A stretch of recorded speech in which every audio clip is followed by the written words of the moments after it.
obscure city is a place where you can find many unique dangers. This is where she works, Cassandra Killjoy, paranormal private eye. Now a teenage girl's father has gone missing, and Killjoy believes that the city's enigmatic protector, the swordsman, is the key to finding heaven. So Killjoy must face many deadly dangers in her search for the swordsman. Available on Amazon.com. Even extraordinary cartoons can have extraordinarily bad episodes, and when this happens you get InepTToons. So this one's a bit of a cheat, as the enjoyment of this episode is greatly reliant on you getting one joke, that most of it is an overt parody of Twin Peaks. But if you don't know what the hell Twin Peaks is, this episode is just insane. Are there worse episodes of Darkwing Duck? Yes. Can we address them in the future? Sure. Will they be as fun to talk about as Twin Peaks? No. Not even close. Now, for those of you who don't know, Twin Peaks, created by the Sultan of the Surreal, David Lynch, was a seminal TV series from the early 90s, which holds the distinction of being the first TV show that was filmed with the same level of quality as a movie, making it a huge precursor to how TV shows are made today. What is Twin Peaks about? That is the million-dollar question. The best way I can describe it to you is that it is an avant-garde murder mystery that doesn't really focus on the murder or the mystery. The events of the show are set in motion when the dead body of beloved high school student Laura Palmer is discovered wrapped in plastic next to a lake, located in the sleepy little lumber town of Twin Peaks. FBI agent Dale Cooper, played by the extraordinary Kyle MacLachlan, is sent to investigate. And while he does uncover a clue or two in every episode, as I explained before, that is never the focus of the show. The focus is generally on the bizarre and corrupt citizens of Twin Peaks, their dark secrets, and all the insane paranormal activity that occurs in this tiny town but everyone ignores.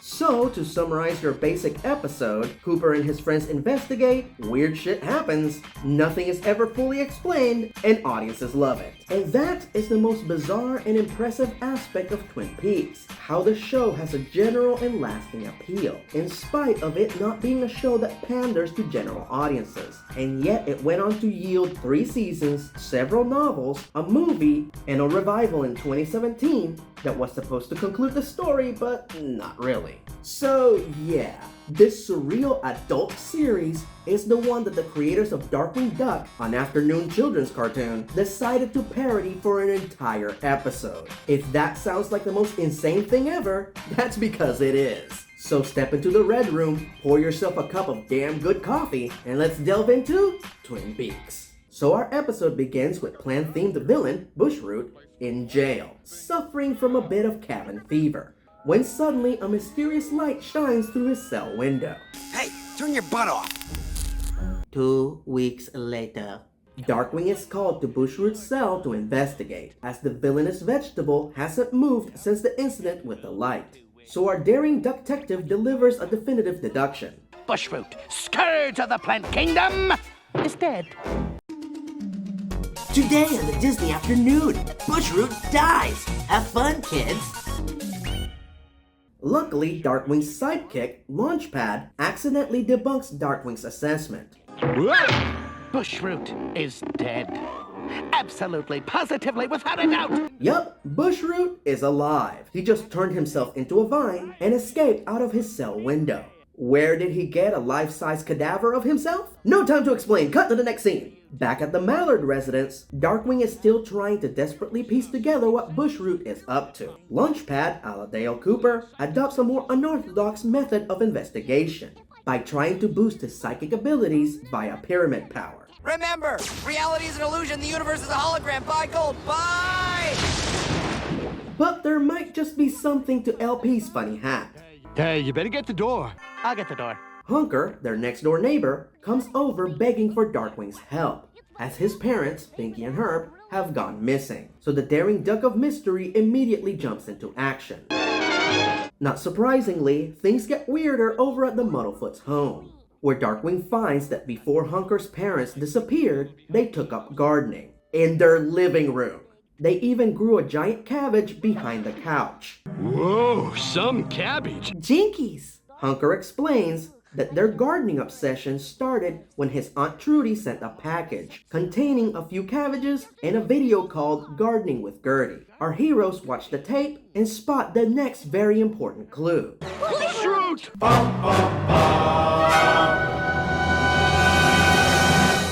Darkwing takes the logical route and simply checks the videotape's box for the address where the tape was made. Launchpad once again takes the Dale Cooper route and walks around the living room blindfolded, holding a dowsing rod, until he accidentally jabs the rod into a map. But that is not the weird part. The weird part is that the spot that Launchpad stabbed on the map is the exact same address Darkwing found on the videotape box. Twin Beaks.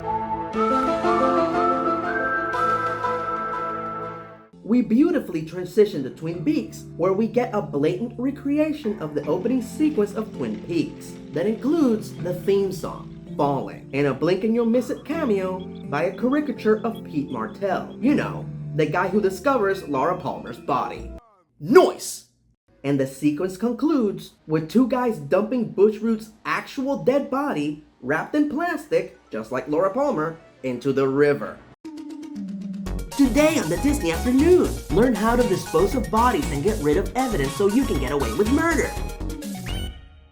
After an uncharacteristically good landing by Launchpad, our heroes get separated in the woods just outside Twin Beaks. Luckily, they regroup quickly, but find Launchpad listening to a log. Just like Margaret Lanterman, aka the Log Lady. She, provides Cooper and his friends with clues that, she gets from her log. Trust me when I say that that is the most normal thing that happens in Twin Peaks. And people love it. Weird. Even for Launchpad. And what case-cracking clue that Launchpad get from the log? The cows are not what they seem. This, of course, is a reference to one of the most confounding clues from the Surreal series. The owls are not what they seem. But that's not all that the psychic's sidekick gleamed. We should take a left at the second light and stop in at Trudy's Diner. She makes a great pie and darn good coffee. Darkwing, of course, questions how he could have gotten all of that information from cows. Don't be silly, DW. This log gave me the directions. Come on, Darkwing, you're a master detective. Keep up. The cows are not what they seem, and the log gives clues. Stop being ridiculous. By the log's recommendation, our heroes stop at Trudy's Diner, which is an obvious analog for the Double R Diner. There, they find that they love serving cabbages, and I don't mean on plates. Thankfully, they run into Hunker's Aunt Trudy, who looks exactly like his mother, Binky, except for the Nadine Hurley eye patch. Trudy informs Hunker that his parents came into town to help with the harvest, but doesn't provide an explanation for why they left their preteen son home alone. But everyone seems to be okay with the lack of exposition, as Hunker runs off to reunite with Herb and Binky. Oh, yes! We really couldn't have a harvest without you! Quick question. What is happening? Meanwhile, back at the diner, Darkwing tries to Pepe Silva this episode into making sense. Cows make milk. Milk goes bad. The coffee is bad. Bushroot's bad. You see? It all connects. Launchpad, of course, has a logical rebuttal. But the log says Bushroot is innocent. Darkwing finally gives in and agrees to listen to Launchpad and his log, who lead him back into the woods and to the next clue, Bushroot's plastic-wrapped corpse. Yup, they completely recreated the opening scene from Twin Peaks on Darkwing Duck. That happened. Goslin, of course, has the most appropriate reaction to finding a dead body in the woods at night. She's bored, so she's going to go see what Hunker's up to. Kids, am I right? Goslin finds Hunker's cabbage double instead. Luckily, the real Hunker alerts her. They make a run for it, and the nerdy bird explains. Those are alien plant invaders who want to replace everyone on Earth! Wait, so they're parrying both Twin Peaks and Invasion of the Body Snatchers? You know what? Sure, why not? Cut back to Darkwing and Launchpad, where we find the mighty Mallard finally giving in to Launchpad's unorthodox methods. This goes as well as you might expect. And thus, we get a Twin Peaks-style dream sequence, minus the tiny dancer. but with plenty more confusing plot points. Oh, that was a big help. It's all clear now.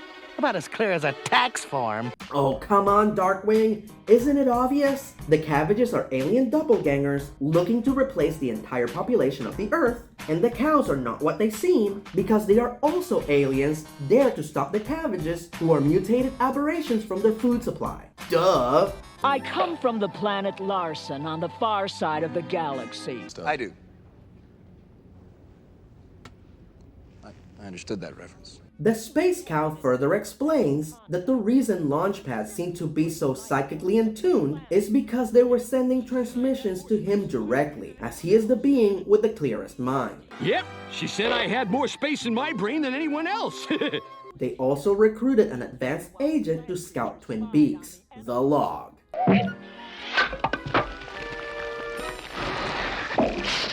Wait, stop! First of all, yes, this is a cool twist, but what was the point of leaving duplicate bushroot corpses all over the place? Yes, I get that the one at the prison was a decoy, but why not make a lifelike decoy? Why was there a second duplicate corpse? Why did those guys dump it in the river? Why did Bushroot in log form lead Darkwing and Launchpad to his duplicate corpse? And better yet, how the hell did he know where it would wash up on the riverbank? And you have to admit, that's a damn good question.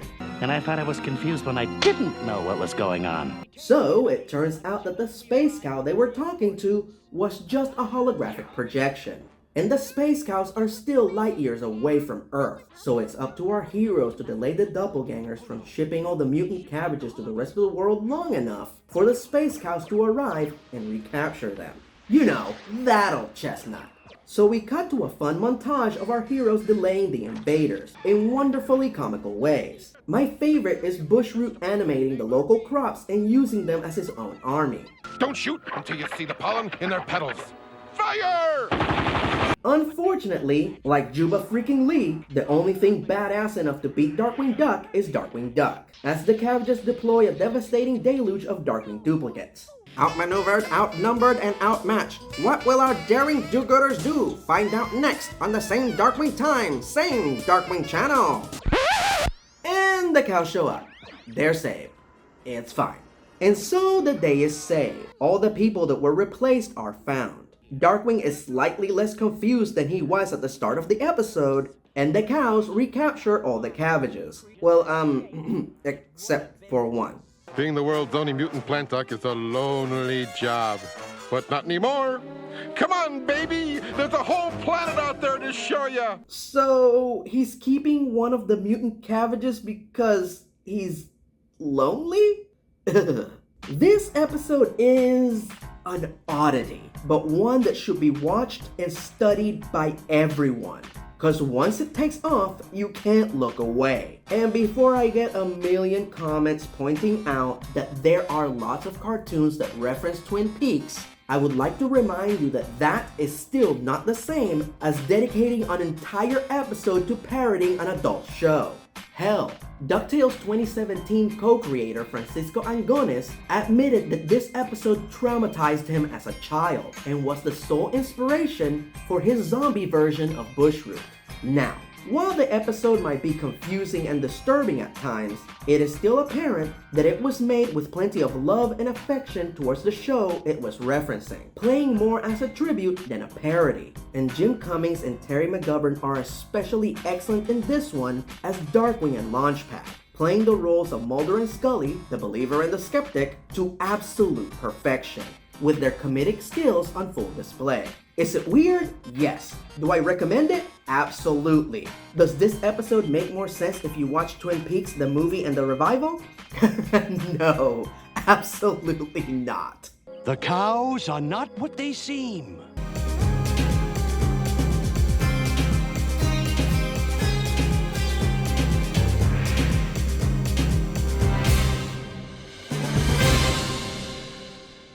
Next time on InepTToons. One person brings money, no tricks, no surprises, no Batman.